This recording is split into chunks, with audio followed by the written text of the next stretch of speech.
infak, sedekah. Harus kita ubah nih satu kaidah kapitalis yang mengatakan menabung pangkal kaya. Maaf teman-teman yang suka nabung nih. Bukan saya larang nabung, bukan. Tapi dalam Islam bukan menabung pangkal kaya, tapi sedekah pangkal kaya. Nggak bisa ketemu antara nabung dengan sedekah, nggak bisa ketemu nih. Susah ketemunya. Karena sedekah disuruh keluarin, ini nabung disuruh simpan, gitu kan? Nggak bakal ketemu. Dalam Islam makin sering kita keluarkan di jalan Allah, makin terbuka tuh rezekinya. Ya, ini dalilnya banyak. Di antaranya hadis Bukhari, hadis Qudsi, di mana Allah Subhanahu wa taala berfirman, kata Nabi SAW, Allah berfirman, "Ya bna Adam, anfik alaik." Wahai anak Adam, berinfak dulu di jalanku, aku baru berinfak padamu. Sedekahin dulu, baru aku kasih kamu. Jadi ini kata kuncinya, makin sering keluarkan maka makin bagus. Makin bagus yang kita kasih, ya, makin sempurna balasan dari Allah. Coba renungi perkataan Urwah bin Zubair rahimahullah, seorang ulama tabi'in yang masyhur. Urwah bin Zubair ini ayahnya namanya Zubair bin Awam, salah satu sahabat ya, dari 10 orang yang jamin masuk surga. Anaknya namanya Urwah, ulama besar gitu kan, dari tabi'in. Urwah mengatakan, janganlah seseorang di antara kalian memberikan untuk Allah, keluarkan di jalan Allah sedekah, sesuatu yang dia malu kalau dia berikan kepada pemimpin satu kaum. Begini maksudnya. Saya ingin tanya teman-teman, coba renungin dan jujur jawabnya ya. Kalau seandainya Anda tiba-tiba diundang oleh, saya nggak tahu nih, di Bali ini apa, wali kota ya, diundang oleh wali kota. Baik, bapak ini atau ibu ini diundang ke wali kota, ditelepon khusus, datang ya ke kantor saya besok, dan tolong beliin saya buah. Pesan beli buah. Kira-kira teman-teman sekalian, pada saat wali kota pesan buah dari Anda ini, beli buahnya di mana? Di pasar kaki 5 kan? Emperan jalan, masuk supermarket. Cari buah yang biasa-biasa saja tuh, buah yang paling bagus. Kalau ada sedikit rusak, kulitnya tercoret, atau mungkin terkelupas, dimasukin nggak? Setelah kita beli buah-buah yang paling bagus, yang paling mahal, ditaruh di kresek atau cari alat yang taruh tempat yang lain. Cari keranjang, pakai plastik, pakai kartu nama, luar biasa. Kenapa? Karena wali kota yang pesan. Coba teman-teman sekalian, kalau ibu Anda yang pesan, bapak yang pesan, nah beliin ayam, beliin ibu jeruk ya, buah. Beli di mana kira-kira? Di kaki 5. Kemudian penjualnya bilang, ini ada rusak sedikit, nggak apa-apa, masukin aja. Pakai kresek tua ini bekas ikan, udah nggak apa-apa. Ini yang Urwah rahimahullah berkata, janganlah seseorang di antara kalian ya memberikan untuk Allah di jalan Allah. Orang tua kita tuh kalau bakti luar biasa pahalanya kan gitu. Yang kalian malu kalau kalian berikan kepada pemimpin satu kaum. Mestinya ibu ayah kita tuh dibuatin kayak tadi tuh, malah lebih hebat daripada itu. Pilihin buah yang paling bagus, dikemas yang paling bagus dan seterusnya. Mestinya begitu. Tapi seperti itulah manusia, karena tidak paham teman-teman sekalian. Sesuatu yang dikeluarkan di jalan Allah akan mendatangkan respon rezeki yang banyak. Ini satu hal yang harus digarisbawahi, dan akan saya bacakan banyak sekali dalil berhubungan dengan masalah itu, di mana Allah Subhanahu wa taala menyuruh kita keluarkan. Ingat, makin baik kita berikan, makin baik juga respon dari Allah Subhanahu wa taala. Coba teman-teman muhasabah nih. Kalau celengan masjid lagi lewat dan Anda punya 1000 baru 1000 tua, yang mana ditaruh? Kenapa 1000 tua yang ditaruh? Karena belum tahu nih, kalau saya berikan di jalan Allah, ini akan datang responnya. 1000 baru yang kita beli air mineral di luar sana, ini pemahaman yang salah. Ini yang kita mau lurusin malam ini. Mestinya teman-teman sekalian cari uang yang baru dikasih ke jalan Allah, yang tua dipakai belanja. Mestinya begitu. Karena makin baik kita berikan, maka makin baik responnya, gitu kan? Makanya kata para ulama, siapa yang memberikan sesuatu yang baik pada Allah di jalan Allah, Allah akan balas dia dengan kebaikan. Saya akan angkat sebuah kisah teman-teman sekalian. Kisah seorang ulama tabi'in bernama Rabi' ibn Haytham rahimahullah. Rabi' ibn Haytham ini ulama yang sangat terkenal dengan kesolehannya, luar biasa kesolehannya orang ini. Jadi dia di akhir hidupnya, Rabi' ibn Haytham ini muridnya Abdullah bin Umar, muridnya Abu Musa al-Asy'ari, sahabat-sahabat yang mulia. Ini murid langsungnya, ulama tabi'in yang terkenal, Rabi' ibn Haytham. Rabi bin Haytham di akhir hidupnya sempat stroke setengah badan. Datanglah 2 orang muridnya bertamu ke rumahnya, dan ini termasuk adab yang baik. Kalau teman-teman mendapatkan seorang alim ulama dan memang dia bersedia bisa didatangin, kunjungin, minta nasihat, atau ketemu minta nasihat, atau ada di pengajiannya lah. Mereka datang mengatakan, begitu masuk, kebetulan stroke setengah badan, bagian kiri tubuhnya stroke ini. Ada 4 kejadian di rumahnya pada saat itu. Yang pertama, pada saat muridnya masuk, muridnya berkata, wahai imam, imam ini kiai, ustadz, wahai imam, apa rahasianya, kenapa anda ini bisa mengontrol lisan anda? Tidak seperti ulama-ulama yang lain, masih kadang-kadang ngobrol-ngobrol kosong. Anda ini betul-betul, Rabi bin Haytham terkenal kalau ngomong nasihat, tanya kabar orang, gitu kan, Quran atau zikir, nggak ada yang lain. Ini itu saja 4 tuh dari lisannya, nggak ada yang lain, luar biasa. Kalau bukan nasihat orang, tanya kabarnya orang lain, gitu kan, apa kebutuhan mereka, kemudian berzikir atau baca Quran. Ini masuk dalamnya, zikir adalah doa. Maka dikatakan apa sih, murid-muridnya bilang, apa rahasianya anda melakukan seperti ini? Dan ini saya sempat angkat di khutbah Jumat kita kemarin, potongan kisah ini. Maka Rabi bin Haytham mengatakan, wahai murid-muridku, apakah kalian sampai sekarang masih ragu ada Tuhan namanya Allah, dan kalian masih ragu di pundak kanan dan kiri kalian Allah telah letakkan malaikat yang akan mencatat amal baik dan amal buruk kalian, dan pasti demi Allah akan dibacakan dan dihisapkan untuk kalian di sana di akhirat nanti? Artinya saya bisa mengontrol lisan saya karena saya tahu Tuhan saya selalu melihat, dan ada malaikat yang mengawasi, tidak pernah tidur nih, 24 jam terus mengawasi, baik dicatat buruk dicatat. Lalu kemudian muridnya mengatakan, baiklah kalau gitu, dapat ilmu. Kejadian pada saat itu teman-teman sekalian yang lain adalah, yang kedua, baru mau ngobrol sama murid-muridnya, tiba-tiba anaknya Rabi bin Haytham keluar dari dapur, masuk ke ruang tamu, pamit. Anak laki-lakinya lalu berkata, wahai ayahku, semoga Allah senantiasa menjaga anda. Ibu saya membuatkan untuk anda makanan namanya halwa pada zaman itu. Halwa ini Bapak Ibu sekalian makanan yang mahal. Bahannya susah, bahannya mahal, buatnya susah, lama diadon berjam-jam baru jadi. Dan ini dimakan oleh pejabat-pejabat gitu. Rabi bin Haytham rahimahullah ini punya ciri khas, mereka tidak pernah rewel. Di rumahnya dihidangkan makan apa sama istrinya, dimakan sama dia, baik sekali orangnya. Udahlah, dunia dilaluin sama dia begitu saja. Maka anaknya datang dan mengatakan, wahai ayahku, ibuku membuatkan untuk anda halwa, makanan yang mahal bahannya dan juga susah buatnya. Tapi anaknya bilang, ibu saya buat halwa buat anda. Ibu saya berharap anda memakannya, gitu. Lalu kata Rabi bin Haytham, baiklah, keluarkan aja. Dikeluarkanlah makanan tersebut. Lalu halwa ini dipotong-potong, karena kue yang bagus dan cukup besar, di nampan besar dipotong-potong. Baru saja Rabi bin Haytham mau memegang dengan tangan kanannya, karena sebelah kirinya sakit, diambil sebelah kanan, kemudian dia kasih isyarat murid-muridnya untuk ambil juga. Baru mereka mau pegang, tiba-tiba pintu rumahnya ada yang ketuk, diketuk. Dia kasih isyarat anaknya, suruh buka pintu itu, dibuka pintu itu. Anaknya pergi ke sana. Waktu dibuka teman-teman sekalian, ini ternyata yang ketuk pintu bukan orang biasa, orang yang luar biasa, orang gila gitu. Jadi bukan orang yang peminta-minta biasa, orang yang luar biasa, orang yang selalu anggap ini udah deh, nggak usah dilayanin, nggak usah diajak ngomong, nggak usah diperhatikan, gitu kan. Orang gila ini ketuk pintu dengan pakaiannya yang lusuh, tidak pakai alas kaki, rambutnya berantakan, kasih isyarat minta makan. Rabi bin Haytham rahimahullah tunjuk anaknya, suruh datang, angkat nih halwa, kasih orang gila itu. Halwa nih, makanan yang mewah, kasih orang gila itu. Dibawa sama anaknya. Anaknya ini, Rabi bin Haytham waktu bawa piring itu, niatnya ingin memberikan ke orang gila 1 potong, gitu kan. Begitu tiba depan pintu, orang gila lihat makanan enak, walaupun gila tahu juga nih makanan enak, gitu kan. Diambil sama dia piringnya. Diambil, dimakan semua. Dalam kisahnya dikatakan sampai air liurnya jatuh di situ, dihabisin sama dia. Sudah habis teman-teman sekalian, apa yang terjadi? Orang gila nggak ngerti, dia nggak terima kasih, nggak apa, piringnya dilempar pergi. Anaknya Rabi bin Haytham ini tahu nilainya makanan yang ibunya buat tadi.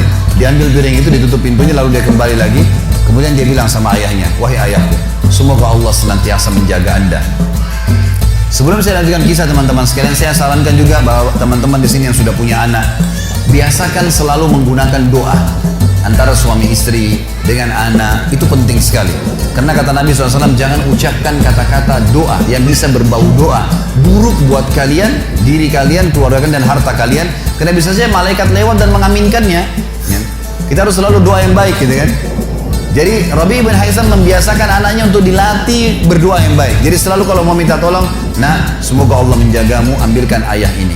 Nah semoga begini, semoga Allah menjagamu, semoga Allah berikan kau rezeki, ambilkan ayah seperti ini. Jadi selalu diikuti dengan doa. Anaknya pun terbiasa mendoakan ayahnya. Dalam kondisi anaknya jengkel karena perilaku si orang gila tadi, dia kembali dan masih sempat mengatakan, ayah semoga Allah menjaga anda. Tadi itu ayah yang minta-minta orang gila. Dia tidak mengerti nilainya makanan yang kita kasih. Kalau tadi anda suruh saya ke dapur, ngambil apa saja, roti lah, apalah, dia makan juga. Kenapa harus halwa yang ibu saya setengah mati buat, biayanya mahal, buatnya lama, gitu kan? Jadi anaknya butuh jawaban nih. Perhatikan apa jawabannya orang beriman kepada Allah dan tahu benar kata kunci bertambahnya rezeki justru dengan sedekah itu. Kata dia apa? Ya waladi illam yadri fallahu yadri. Baru dia baca ayat lan tanalul birra hatta tunfiqu mimma tuhibbun. Wahai anakku, kalau orang gila itu tidak tahu nilainya makanan yang kita kasih, nggak penting buat saya. Karena Allah tahu nilainya. Bukan dianya, tapi Allah tahu nilainya. Dan ingatlah firman Allah, kalian tidak akan mendapatkan, gitu kan? Kalian tidak akan mendapatkan balasan sempurna daripada sedekah kalian sampai kalian menginfakkan apa yang paling kalian cintai. Saya suka halwa itu, tapi disuruh kasih. Teman-teman sekalian, pelajaran luar biasa dari kisah ini. Pernah nggak kita berpikir berikan makan orang gila? Kadang-kadang subhanallah kita lihat orang gila ambil di sampah, kita biarin, nggak mau dilihat. Kalau kita nggak kasih makanan, dia siapa yang akan kasih makan? Dan Allah tetap menilai kita dan sesuai dengan niatnya. Innamal a'malu binniyat. Termasuk saya pernah jelaskan ke jamaah saya di pengajian, kalau ada orang datang ke masjid kita ini sekarang bawa proposal, teman-teman sekalian, nih proposal saya mau bangun masjid, butuh bantuan 1 miliar, kita nyumbang semua, terkumpul 1 miliar. Sebulan kemudian kita tahu orang itu dusta, rugi kah kita? Tidak rugi sama sekali. Kita akan dapatkan pahala bangun masjid walaupun masjidnya belum dibangun. Karena innamal a'malu binniyat, gitu kan? Allah akan kasih begitu. Siapa yang niat mengerjakan satu perbuatan, niat dalam hatinya, belum dikerjakan dapat 1 pahala. Dikerjakan diberikan pahala 10 kali lipat sampai 700 kali lipat kata Nabi SAW. Jadi jelas sekali, gitu kan? Bagaimana Rabi' bin Haitham mengajarkan kepada kita bersedekah, teman-teman, sampai pada orang gila pun dikasih. Karena Allah akan menilai kebaikan itu. Bagaimana bisa kita tidak lakukan? Maka selesai kisah yang kedua. Kisah yang ketiga adalah muridnya mengatakan, wahai imam, apa nasihat anda? Apa nasihat anda untuk kami dalam masalah ibadah? Tentu yang jadi saksi bahasan tadi orang gila dikasih makan itu ya. Maka dia mengatakan waktu ditanya oleh muridnya apa nasihatnya dalam ibadah? Ibadah kami apa nasihatnya? Sholat, puasa, apa nasihat anda? Maka beliau mengatakan, alaikum bil asrar, rahasiakan amal soleh kalian. Jangan ceritakan sama siapapun. Kerjakan tapi jangan ceritakan. Udah, Allah sudah utuskan ada malaikat yang catat semua kebaikan, tidak dibayar, tidak pernah tidur, lengkap semua data-datanya hari kiamat. Semua dicatat. Rahasiakan amal soleh kalian, jangan ceritakan sama siapapun, jangan buka sama siapapun. Baik. Lalu kejadian terakhir di rumahnya adalah teman-teman sekalian, waktu itu terdengar azan duhur, stroke setengah badan. Lalu Rabi' bin Haitham ini saya sekarang berikan motivasi kepada teman-teman yang masih malas sholat di masjid. Rumah Allah harus didatangi teman-teman sekalian, fadilahnya sangat besar. Kata Nabi SAW, setiap orang ke masjid, setiap langkahnya mengangkat derajatnya 1 langkah, yang 1 langkah mengampuni dosanya. Setiap ke masjid dapat 1 istana di surga, dan pulang dari masjid 1 istana lagi. Hadis sahih semua menjelaskan masalah ini, gitu kan? Belum fadilah sholat berjamaahnya, belum terbangun ukhuwah, belum dan seterusnya. Belum lagi hadis Nabi SAW, siapa yang tidak kehilangan takbiratul ihram pertama imam selama 40 hari, dia akan selamat dari akan diselamatkan dari sifat kemunafikan. Banyak fadilahnya. Rabi' bin Haitham rahimahullah stroke setengah badan teman-teman sekalian. Lalu dia dengar azan duhur, dia kasih isyarat anaknya sudah tahu, suruh datang. Anaknya lalu menopang tubuhnya dia yang sebelah kanan, minta diantar ke masjid. Stroke setengah badan dan sudah sangat tua. Lalu muridnya bilang, saya lalu kemudian membantu menopang tubuhnya yang stroke, dan demi Allah untuk kami membawanya ke masjid, kakinya yang stroke terseret di tanah. Lalu saya bisikin di tengah jalan, imam, hai kiai, hai guru, anda kan punya rukhsah, punya keringanan, sholat aja di rumah. Stroke, tua, susah, gitu kan? Lebih baik sholat di rumah. Apa kata dia? Orang beriman tidak mengenal stroke kah, sakit keras kah, ibadah kepada Allah nggak terganggu nih. Kata dia, wahai muridku, aku mendengarkan dengan kupingku ini azan, hayya 'alas shalah, hayya 'alal falah, ayo sholat, ayo mendapatkan kemenangan dari Allah. hanya melalui lisan muadzin saja. Karena semua muadzin sama mengucapkan, mau orang Afrika, mau orang Arab, mau orang Melayu, azannya sama. Hayya 'alas shalah, hayya 'alal falah. Allah memanggil saya mengatakan, ayo sholat, pencipta langit dan bumi, ayo mendapatkan kemenangan. Lalu saya sholat di rumah saya, demi Allah saya akan datangi masjid walaupun saya merangkak. Luar biasa nih ya, keimanan membuat seseorang stroke pun bisa beribadah kepada Allah. Tapi dari kisah kita ya, dari 4 kejadian di rumah Rabi' bin Hasan adalah bagaimana dia bersedekah kepada orang fakir miskin tadi. Ada riwayat Bukhari yang lain teman-teman sekalian berbunyi, kata Nabi SAW, dulu di zaman Bani Israel ada 2 orang. Di zaman Bani Israel ada 2 orang. 2 orang ini bersahabat, dua-duanya punya kebun.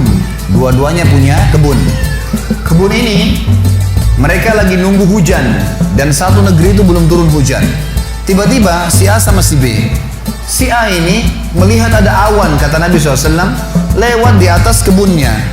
Dan terdengar suara dari awan itu berkata, turunkanlah hujan di kebunnya fulan, kebun temannya dia di sebelah. Maka dia bilang, kata Nabi SAW, orang ini pun mengikuti awan tersebut. Ternyata betul, awan itu menggumpul semuanya di atas kebun temannya, hujan. Tapi cuma kebun temannya, yang lain nggak kena hujan. Maka Nabi SAW mengatakan, dia pun bertanya pada temannya, apa yang kamu lakukan dengan kebunmu? Sampai di musim panas seperti ini pun Allah masih menurunkan hujan untuk kebunmu saja. Apa yang dia bilang? Dia bilang, saya membagi keuntungan dari usaha saya ini menjadi 3. Keuntungannya bukan modal. Sepertiganya saya infakkan di jalan Allah, langsung saya keluarkan. Sepertiganya lagi saya tambahkan ke modal. Sepertiganya lagi saya gunakan untuk keperluan keluarga saya. Jadi ternyata teman-teman sekalian, sedekah itu betul-betul sangat luar biasa, membuka pintu rezeki. Jadi makin dikeluarkan, makin royal, makin datang. Saya sarankan teman-teman kalau bisa ikutin ceramah saya di YouTube, ada tentang Abdurrahman bin Auf, sahabat Nabi, serial sahabat. Kita sudah membahas 9 sahabat, Abu Bakar, Umar, Uthman, Ali, Talha, Zubair, kemudian Abdurrahman bin Auf, Talha bin Ubaidillah, terakhir itu Sa'id bin Zaid. Dan insya Allah hari Sabtu depan ini akan ada tablik akbar sahabat yang ke-10, Abu Ubaidah bin Jarrah. Abdurrahman bin Auf, salah satu sifat ciri khasnya, semua sahabat suka bersedekah, tapi Abdurrahman ini luar biasa dalam sedekah, luar biasa. Beliau pernah kedatangan keuntungan 1 peti emas di satu malam, gak bisa tidur, gelisah. Istrinya tanya, kenapa Abdurrahman? Dia bilang, saya gak bisa tidur, belum pernah ada keuntungan sebesar ini. Kata istrinya, lalu apa keinginan? Dia bilang, saya ingin keluarkan jalan Allah, saya gak mau simpan di rumah saya malam ini. Gak mau nabung, kalau kita subhanallah baru untung 1 juta sudah antri sejam di bank gitu kan. Ini nggak mau nabung, keluarin malam ini, sedekahin semua untuk fakir miskin. Istrinya juga solehah, nggak seperti sebagian muslimah. Maaf, saya nggak singgung muslimah di belakang sana. Tapi ada orang begitu, suaminya dapat untung, sebelum disedekahin, sebelum kasih orang tuanya, sebentar dulu, jatah saya mana? Gitu. Ini enggak, istrinya mengatakan sedekahin. Ayo kita sama-sama. Dibungkuslah emas-emas itu, koin-koin emas, dirham emas itu, kemudian dibagiin, habis. Subhanallah, karena ikhlasnya mensedekahkan semua keuntungan malam itu, besok dalam riwayat saya dikatakan datang 2 peti keuntungan dengan produk yang sama. 2 peti emas dikeluarin sama Abdurrahman, 2 peti emas. Hari ketiga datang 3 peti keuntungan, dikeluarkan hari keempat datang 4 peti, begitu terus sampai Abdurrahman memiliki sebuah gudang penuh dengan emas. Waktu Abdurrahman radhiyallahu anhu meninggal dunia, waktu mau dibagi warisannya, itu emas-emasnya saking sudah ditumpuk-tumpuk sampai melengket satu sama yang lain. Waktu mau dipisahin, dibagi, itu harus pakai kampak. Dan yang mengkampak itu tangannya sampai memar, luka. Saking banyaknya. Selalu sedekah. Setiap hari beli 33 budak dibebasin. Setiap hari beli budak bebasin.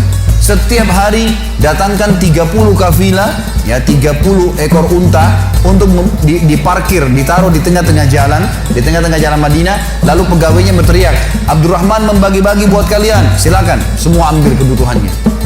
Luar biasa gitu. Kita subhanallah kadang-kadang bersedekah, kalau orang datang itu pun masih perhitungan. Ini nggak sengaja cari orang yang butuh lalu dikasih. Maka lihat bagaimana mereka memahami tentang masalah sedekah ini teman-teman sekalian.